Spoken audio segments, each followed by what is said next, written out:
film yang berjudul Tokyo Ghoul S. Buat kalian yang belum menonton series yang pertama, silahkan menonton series yang pertama dulu ya, agar kalian bisa lebih mudah memahami alur ceritanya.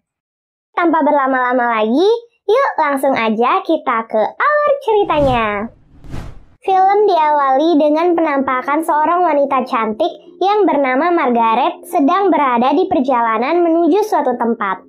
Margaret akhirnya sampai dan disambut oleh lelaki bertopeng yang sudah berada di dalam rumahnya.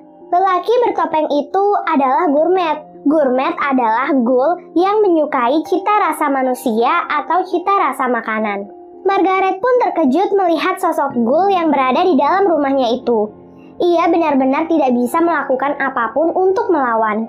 Tak lama kemudian, Gourmet itu langsung mencongkel kedua mata Margaret karena ia merasa bahwa Margaret memiliki mata yang indah. Setelah mencongkel mata Margaret, Gourmet tersebut lantas langsung memakan kedua bola mata itu. Setelah itu, ia langsung membuang tubuh Margaret keluar jendela dan seketika Margaret pun tewas.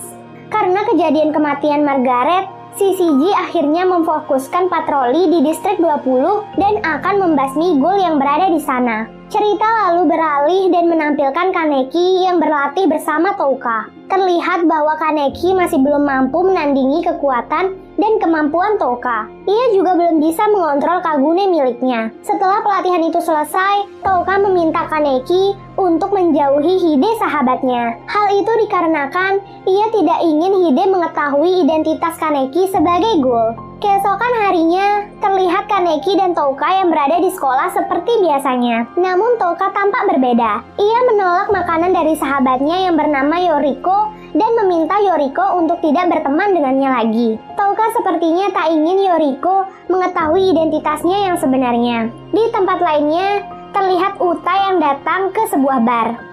Uta adalah seorang pembuat topeng yang juga membuat topeng untuk Kaneki. Uta lantas duduk bersama seorang wanita. Wanita itu berkata bahwa ia ingin bertemu dengan Kaneki dan meminta Uta membawanya. Seperti biasanya, terlihat Touka dan Kaneki yang bekerja di kafe Anteiku. Tak lama kemudian, muncullah Sukiyama di kafe tersebut. Ia mencium aroma yang menarik dari tubuh Kaneki. Sukiyama memang sering berkunjung ke kafe Anteiku. Itu sebabnya ia sudah kenal dengan Touka dan pegawai lainnya. Terlihat jelas bahwa Sukiyama tertarik dengan Kaneki. Touka meminta Sukiyama pergi dan memperingati Kaneki untuk menjauhinya. Keesokan harinya, ketika sedang membaca buku seperti biasa, Sukiyama Shu tiba-tiba datang dan menghampiri Kaneki. Ia kemudian memperkenalkan dirinya kepada Kaneki. Ia membicarakan tentang kesukaannya pada buku sama seperti Kaneki. Ia mengatakan hal itu hanya untuk mendekati Kaneki dan memakannya. Ia berhasil membuat Kaneki percaya dengannya. Ia pun menjebak Kaneki dengan menawarkannya untuk bertemu seseorang yang menyukai buku sepertinya dan berbincang-bincang tentang buku bersamanya. Ia pun mengatur pertemuan dengan Kaneki. Setelah itu, Kaneki akhirnya pulang dan melihat Yomo yang sudah menunggu di depan sekolahnya. Yomo pun mengajak Kaneki untuk pergi ke bar para ghoul yang sudah diperlihatkan di awal film.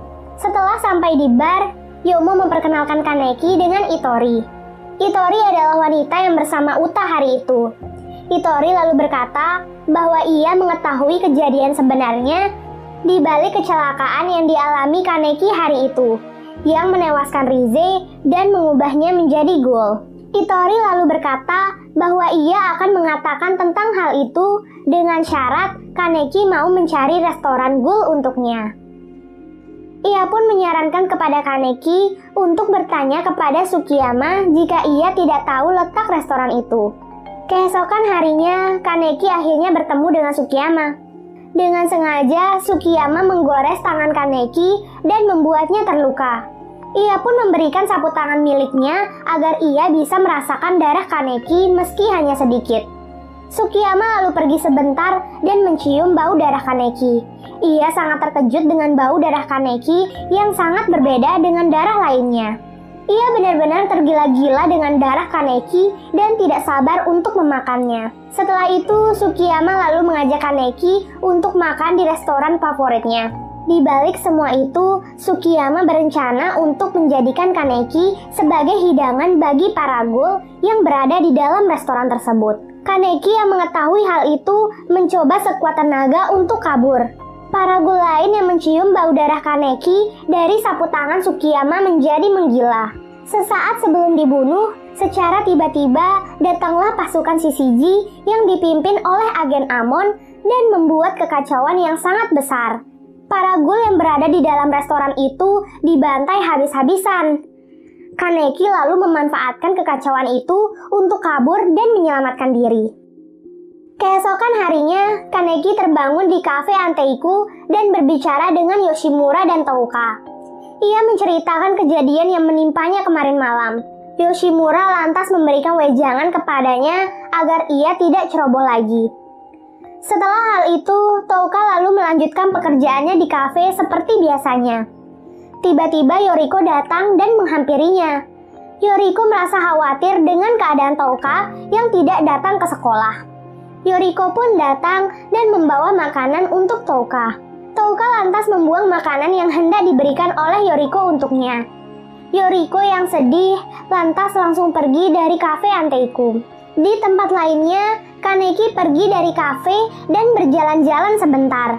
Ia pun tak sengaja melihat Nishiki yang sedang dihajar oleh 3 orang.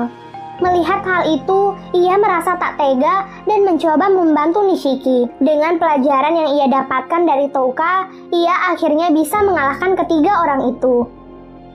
Kaneki lalu membawa Nishiki pulang. Di rumahnya terdapat kekasih Nishiki yang bernama Kimi Nishino.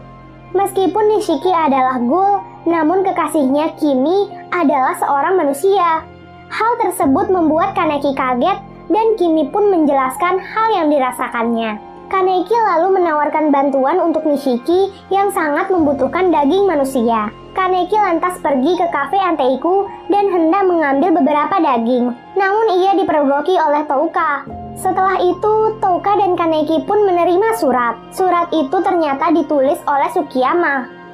Sukiyama menulis bahwa ia telah menculik Kimi dan hendak menjadikannya makanan. Ia ingin memancing Kaneki untuk datang dan menyelamatkan Kimi. Kaneki lantas langsung bergegas untuk pergi. Namun Touka langsung mencegahnya, karena itu hanya akan membahayakan Kaneki. Tak lama kemudian, Nishiki datang ke kafe Anteiku dan berkata bahwa Kimi belum pulang. Kaneki lalu memberitahu tentang Kimi yang sekarang sedang disandra oleh Sukiyama. Nishiki yang melihat surat itu menjadi sangat marah. Ia pun akhirnya ikut dengan Kaneki untuk pergi menyelamatkan kekasihnya. Sesampai di tempatnya, mereka melihat Kimi yang sudah dibaringkan di atas meja dengan keadaan pingsan. Melihat hal itu, Nishiki sangat marah dan langsung melawan Sukiyama. Namun ia masih lemah dan tidak cukup kuat untuk melawan. Kaneki pun ikut bertarung dan melawan Sukiyama. Sama halnya dengan Nishiki, Kaneki juga masih belum mampu melawannya.